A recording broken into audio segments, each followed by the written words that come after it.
अखिलेश कटियार साहब भी इस वक्त हमारे साथ हैं क्योंकि समाजवादी पार्टी का पूरा समर्थन देख रहे हैं। मंच पर पहुंचे हैं अखिलेश यादव भी। अमेठी रायबरेली का जो महाज है वहां पर पूरी ताकत झोंकी जाएगी। क्या मुद्दे यहां पर नजर आते हैं? कितना दिलचस्प मुकाबला है, क्योंकि बीजेपी का तो कहना है कि पहले अमेठी गई और इस बार रायबरेली भी जाने वाली है। हीरा जी, अब चुनाव में जो हमारे भी कांग्रेस के प्रवक्ता साहब बोल रहे थे, आज चुनाव में 10 साल के शासन के बाद भी बीजेपी के पास बताने के लिए, जनता के बीच में रखने के लिए कुछ नहीं है। ओछी और भोड़ी बातें भारतीय जनता पार्टी के नेताओं के द्वारा और उनके मुखिया के द्वारा की जा रही है। कभी मंदिर की बात करते हैं, कभी मस्जिद की बात करते हैं, कभी धर्म की बात करते हैं। आप बिल्कुल नहीं करते। और हमारा जो देश है ये समाजवादी गणतंत्र है, ये वेलफेयर स्टेट है। आपने सारी मान्यताएं खत्म कर दी। गरीब आदमी से तुमने शिक्षा छीन ली। गरीब आदमी के इलाज के लिए आपने कुछ लोगों को आयुष्मान कार्ड की बात करके 140 करोड़ लोग हैं, इतनी महंगी चिकित्सा कर दी। डॉक्टर की पढ़ाई करोड़ों रुपए में कर दी।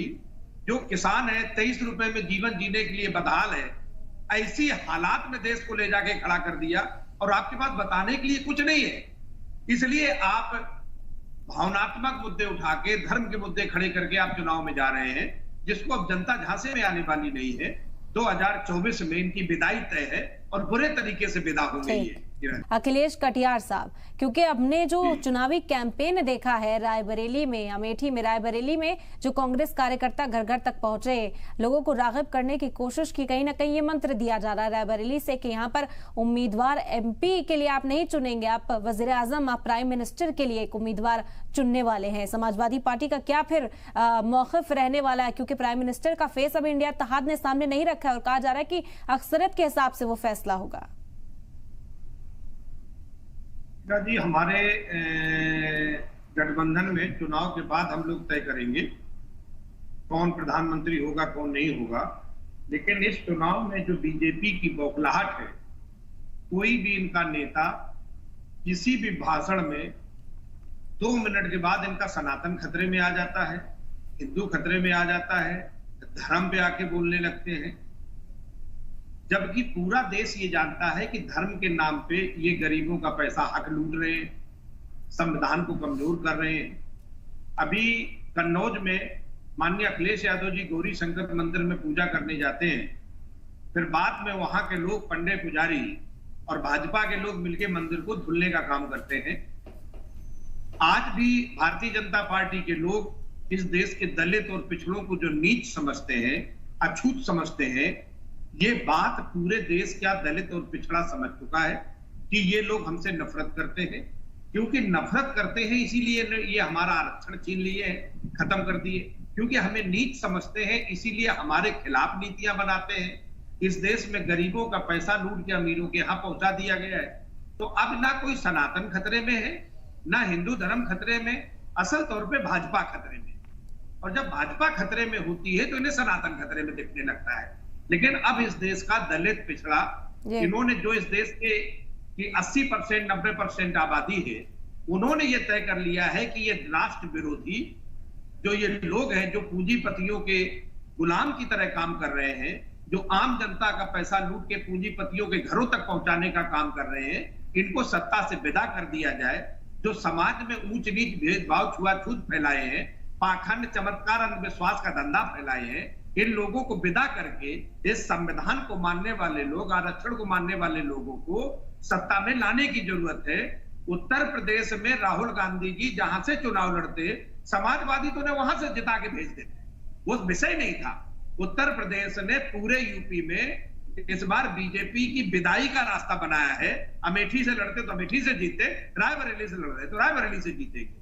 अब चिंता भाजपाइयों को है, इसलिए मुद्दों से हटके फूल जलूल बातें करना, बेफिजूल की बातें करना, उस तरीके के चुनावी प्रचार का माध्यम लेके बीजेपी के लोग चुनाव में हैं, जिससे अब ये तय हो चुका है कि इनकी विदाई निश्चित है। अखिलेश कटियार साहब, आपका यहाँ पर रुख करना चाहेंगे। कई सवाल थे। सवाल ये भी उठता है जब हिंदू मुसलमान की सियासत का इल्जाम, पोलराइजेशन का इल्जाम बीजेपी पर लगता है, तो वो कहते हैं कि समाजवादी पार्टी को भी तो इलेक्शन के वक्त में मुसलमानों और जो पिछड़ी जातियां हैं उनकी याद आती है। वाई फैक्टर को साधने की बात जो है अखिलेश यादव करते हुए नजर आते हैं। इस बार तो फॉर्मूला भी दिया है पीडीए का।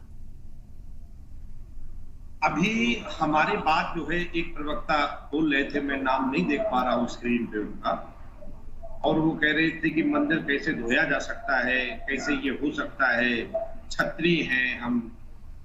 मुझे लगता है कि या तो मीडिया से बहुत रूबरू नहीं रहते हैं। जब माननीय अखिलेश यादव जी का मुख्यमंत्री कार्यकाल खत्म हुआ था और बीजेपी सत्ता में आई थी, तो मैं जानकारी के लिए उन्हें साझा कर दूं कि जिस कुर्सी पे बैठ के उन्होंने 5 साल शासन किया, तो उस कुर्सी को भी गंगा जल से धोया था और मुख्यमंत्री आवास को भी गंगा जल से धोया था। क्या ये पिछड़ों और दलितों के सम्मान को ठेस नहीं थी? आप पुराने समय की बात करते हैं तो कुर्मी कुल गौरव कृषक महाराजा छत्रपति शिवाजी महाराज का राज तिलक भी आपने, क्योंकि वो कुर्मी शूद्र थे, तो आपने पैर के अंगूठे से किया था। ये अपमान भी इस देश के पिछड़े और दलितों ने लंबे समय तक झेला है। जब भारतीय जनता पार्टी, जो पूंजीपतियों की गुलाम पार्टी है, इसकी जब सत्ता खतरे में आती है, इसका जब वजूद खतरे में आता है, तो इनको ये लगने लगता है कि ये सनातन विरोधी है, हिंदू विरोधी है। अरे भाई, ये दलित पिछड़े को क्या भेड़ बकरी समझे हो आप कि आप ठेकेदार बन के हमको सर्टिफिकेट बांटते रहोगे? ठीक है, एक दौर था जब आपने हमारे समाज को हजारों साल तक अनपढ़ रखा, गुलाम बना के रखा, लेकिन अब ये दलित पिछड़ा जान चुका है और अब आपके सर्टिफिकेट का मोहताज नहीं है। ये आप बताएंगे कि दलित पिछड़े पढ़े लिखे हैं, अनपढ़ है, और ये कौन सनातन विरोधी है, कौन देश विरोधी है? जब इस देश में अंग्रेजों के खिलाफ आजादी की लड़ाई चल रही थी, तो आरएसएस के लोग अंग्रेजों की चापलूसी कर रहे थे, और आप हमें बताएंगे हम देश विरोधी है, हम समाज विरोधी है? तो ये सर्टिफिकेट बंद करिए आप। आज इस देश में जो दलितों और पिछड़ों के सम्मान पे चोट किया है, इनको आरक्षण छीन के इन्हें नीच रखना चाहते हैं आप, इनकी शिक्षा छीन के आप इन्हें अनपढ़ और जाहिल रखना चाहते हैं। ये इस देश का दलित पिछड़ा, ये पीडीए ये समझ चुका है कि आपकी नीयत में खोट है। आरएसएस के नेता ये बयान देते हैं कि पिछड़े और दलितों के जो जातीय है, उन्हें जातीय पेशे का ध्यान देना चाहिए। आप चाहते हैं कि हम भैंस चराते रहे, खेत जोते रहे, और आप ऊपर बैठ के हमें ज्ञान देते रहे। ये होने वाला नहीं है। बाबा साहब का जो संविधान है, इसे आप खत्म नहीं कर पाएंगे। इस संविधान ने सबको वोट का अधिकार दिया है, इस देश को चलाने का अधिकार दलित पिछड़ों को दिया है। आप हमें नीच कहें, आप हमें अछूत कहें, आप मंदिर धोए, मुख्यमंत्री आवास धोए, गंगा जल धोए, इस बार जनता आपको धोके साफ करेगी और पीडीए की सरकार बनेगी। ठीक, अखिलेश जी।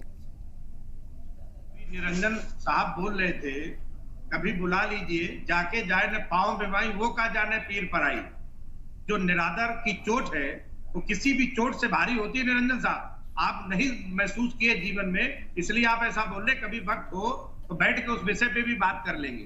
दूसरी बात, कर्म की बात, जो बीजेपी के प्रवक्ता खेमचंद जी कह रहे थे, डॉक्टर अंबेडकर से बड़ा विद्वान कोई भारत में नहीं था, लेकिन उनकी टेबल पे भी उन्हें गिलास देते थे, दूर से फाइलें फेंक के दी जाती थी। ये अपमान इस देश के संविधान बनाने वाले ने बर्दाश्त किया है इस व्यवस्था में।